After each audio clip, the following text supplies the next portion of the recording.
नमस्कार, आप देख रहे हैं केबीसी न्यूज बिहार और मैं हूं आपके साथ नूतन। रोहतास जिले में बिहार सरकार के पूर्व मंत्री जय कुमार सिंह ने विक्रमगंज अनुमंडल क्षेत्र अंतर्गत दोनों विधानसभा क्षेत्र का भ्रमण करते हुए हमारे केबीसी के संवाददाता रवि प्रकाश से खास बातचीत की, जिसको लेकर उन्होंने विक्रमगंज शहर के आरा रोड स्थित एक भवन में सूर्यपुरा भाजपा मंडल अध्यक्ष पिंटू सिंह के नेतृत्व में एक बैठक की, जिस बैठक के उपरांत पूर्व मंत्री ने विकास कार्य को लेकर दिनारा विधानसभा सहित काराकाट विधानसभा क्षेत्र के लोगों से मिलकर विकास पर चर्चा की। साथ ही सभी कार्यकर्ताओं से अपील करते हुए उन्हें दिशा निर्देश देते हुए बताया कि यदि किसी भी विधानसभा क्षेत्र में लोगों के बीच आने वाली समस्या हो तो उन समस्याओं की सूची बनाकर इसे अवगत करें, ताकि उस क्षेत्र के लोगों के लिए बनी समस्या को दूर किया जा सके। इस मौके पर संतोष कुमार सिंह, पंचायत निकाय बिहार विधान परिषद रोहतास कैमूर, मोरौना पंचायत मुखिया अंकित मिश्रा, मेंदरा पंचायत मुखिया साबिर हुसैन, मुद्रिका सिंह, राजा राय, राम लल्ला सिंह सहित अन्य लोग मौजूद रहे। कई बार रहे हैं तो अनुभव की प्रकाष्ठा पर है और उनको आने से हम समझते हैं कि हमारी पार्टी बहुत ही मजबूत होगी और एक कुशल जो कहा जाता है एडमिनिस्ट्रेटर के रूप में ललन सिंह जी जाने जाते हैं और इस पद की का गरिमा बढ़ रही है। ललन बाबू जब आ रहे हैं 6 तारीख को तो आप देखेंगे बहुत बड़ी एक सैलाब उनके स्वागत के लिए उस दिन खड़े नजर आएगा। हजारों गाड़ियां रहेंगे। पूरे बिहार की जदयू के जितने कार्यकर्ता हैं, हम अपने राष्ट्रीय अध्यक्ष का पूरी तैयारी में जुटे हैं। आज आने का पर्पस एक वो भी था, अपने सभी साथियों को निमंत्रण देना था कि राष्ट्रीय अध्यक्ष 6 तारीख को आ रहे हैं, उनके स्वागत में रोहतास जिला के सभी साथी वहाँ पहुँचे और पहुँचे। ललन सिंह के नेतृत्व में क्या देश में जदयू की जो कार्यकर्ता की मजबूती मिलने जा रही है? बिल्कुल मिलने जाएगी, क्योंकि प्रदेश अध्यक्ष की एक अनुभव उसको देखे हुए हैं। प्रदेश अध्यक्ष जब रहे थे तो बहुत बेहतर पार्टी एक फॉर्म में थी और उसी तर्ज पर जब राष्ट्रीय अध्यक्ष बने हैं तो आशा ही नहीं पूर्ण विश्वास है कि पार्टी एक बड़ी स्वरूप में निकलेगी। आप बिहार के पूर्व मंत्री भी रह चुके हैं और आपके कार्यकाल को माननीय विकास पुरुष मुख्यमंत्री ने सराहा भी है। क्या आगे आपको लगता है कि उस सकुशल कार्य के लिए आपको भी कुछ पदभार मुख्यमंत्री दे जा रहे हैं? हम लोग पदभार मिले या न मिले, जिसमें भी पार्टी में बहुत प्यार मिलता है और हम लोग के नाम के पीछे पूर्व विधायक, पूर्व मंत्री लगा हुआ है। अभी तुरंत पार्टी का उपाध्यक्ष बनाया गया है।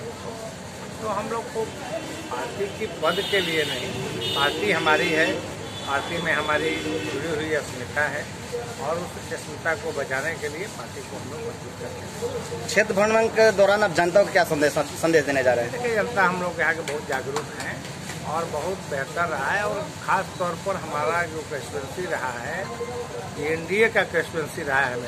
हमें कभी अवसर मिलती है और एनडीए फिर से मजबूत होगी। लोगों में कसक मैं देख रहा हूँ, मेरी हार की पछतावा भी लोगों में देख रहा हूँ और लोग इस बात को अफसोस भी कर रहे हैं कि हमने गलती किया है। लेकिन मुझे नहीं कहना है, जनता सर्वोपरि है, मैं किसी को गलत नहीं कहने वाला हूँ।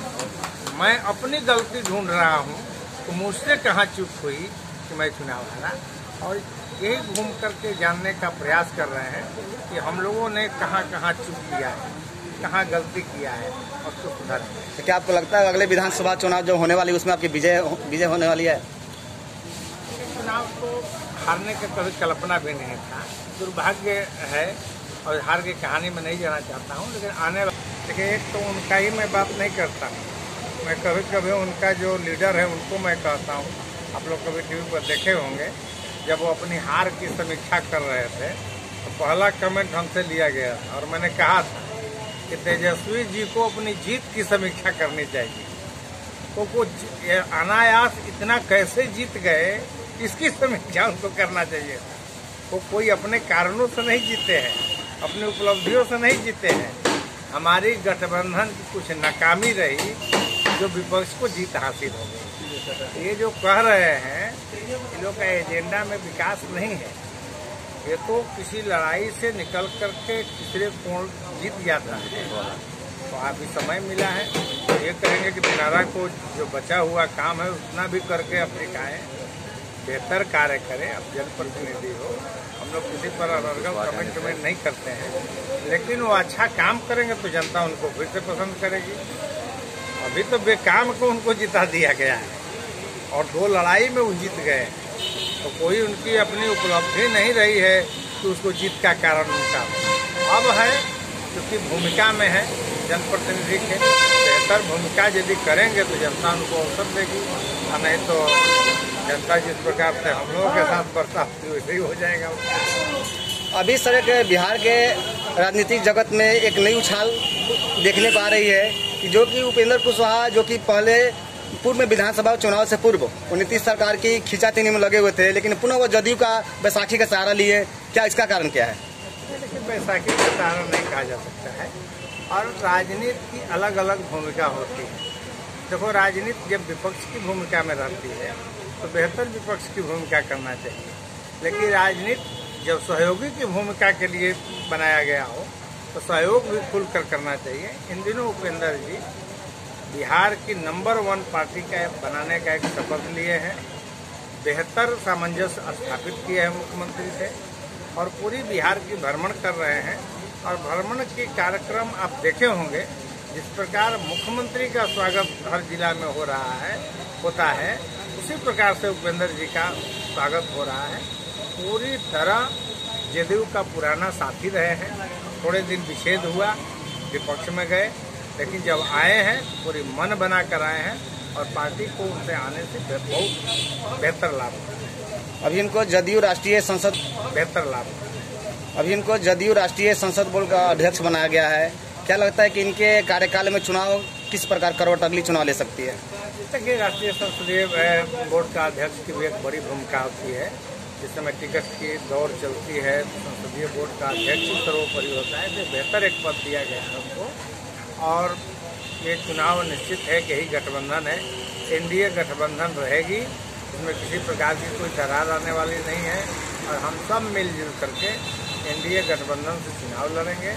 और जदयू हमेशा भाजपा के सहयोग में रहेगा, और देश स्तर के चुनाव हो चाहे राज्य स्तर के चुनाव हो, जो कमी बीच में देखने को मिली इसको दूर करके पुरानी भाजपा जिस प्रकार से रही है वैसी भाजपा का और एनडीए बनाना है। अभी फिलहाल में मुंगेर सांसद जो ललन सिंह, उनको जदयू का राष्ट्रीय अध्यक्ष बनाया गया है। क्या उनके बनाने का मुख्यमंत्री का क्या मुख्य पर्पस है? एक तो मैं बताता हूँ कि ललन बाबू बहुत ही समाजवादी सोच के लोग, कर्पूरी ठाकुर का सबसे करीबी व्यक्ति एक समय को माने जाते हैं। बाद में नीतीश जी का छात्र जीवन से साथी रहे हैं, और हमेशा इस पार्टी को मजबूत होने में उनकी एक बहुत बड़ी भूमिका रही। मृदुभाषी हैं, पार्टी के बारे में दिन रात सोचते हैं, कई अनुभव भी बटोरे हुए हैं, राज्य के मंत्री रहे हैं, प्रदेश का अध्यक्ष रहे हैं, केंद्र में सांसद कई बार रहे हैं, तो अनुभव की प्रकाष्ठा पर है, और उनको आने से हम समझते हैं कि हमारी पार्टी बहुत ही मजबूत होगी। और एक कुशल जो कहा जाता है एडमिनिस्ट्रेटर के रूप में ललन सिंह जी जाने जाते हैं, और इस पद का गरिमा बढ़ रही है। ललन बाबू जब आ रहे हैं 6 तारीख को, तो आप देखेंगे बहुत बड़ी एक सैलाब उनके स्वागत के लिए उस दिन खड़े नजर आएगा। हजारों गाड़ियां रहेंगे। पूरे बिहार की जदयू के जितने कार्यकर्ता हैं, हम अपने राष्ट्रीय अध्यक्ष का पूरी तैयारी में जुटे हैं। आज आने का पर्पस एक वो भी था, अपने सभी साथियों को निमंत्रण देना था कि राष्ट्रीय अध्यक्ष 6 तारीख को आ रहे हैं, उनके स्वागत में रोहतास जिला के सभी साथी वहाँ पहुँचे और पहुँचे। ललन सिंह के नेतृत्व में क्या देश में जदयू की जो कार्यकर्ता की मजबूती मिलने जा रही है? बिल्कुल मिलने जाएगी, क्योंकि प्रदेश अध्यक्ष एक अनुभव उनको देखे हुए हैं। प्रदेश अध्यक्ष जब रहे थे तो बहुत बेहतर पार्टी एक फॉर्म में थी, और उसी तर्ज पर जब राष्ट्रीय अध्यक्ष बने हैं तो आशा ही नहीं पूर्ण विश्वास है कि पार्टी एक बड़ी स्वरूप में दिखेगी। आप बिहार के पूर्व मंत्री भी रह चुके हैं, और आपके कार्यकाल को माननीय विकास पुरुष मुख्यमंत्री ने सराहा भी है। केबीसी न्यूज़ के लिए रोहतास से रवि प्रकाश की रिपोर्ट।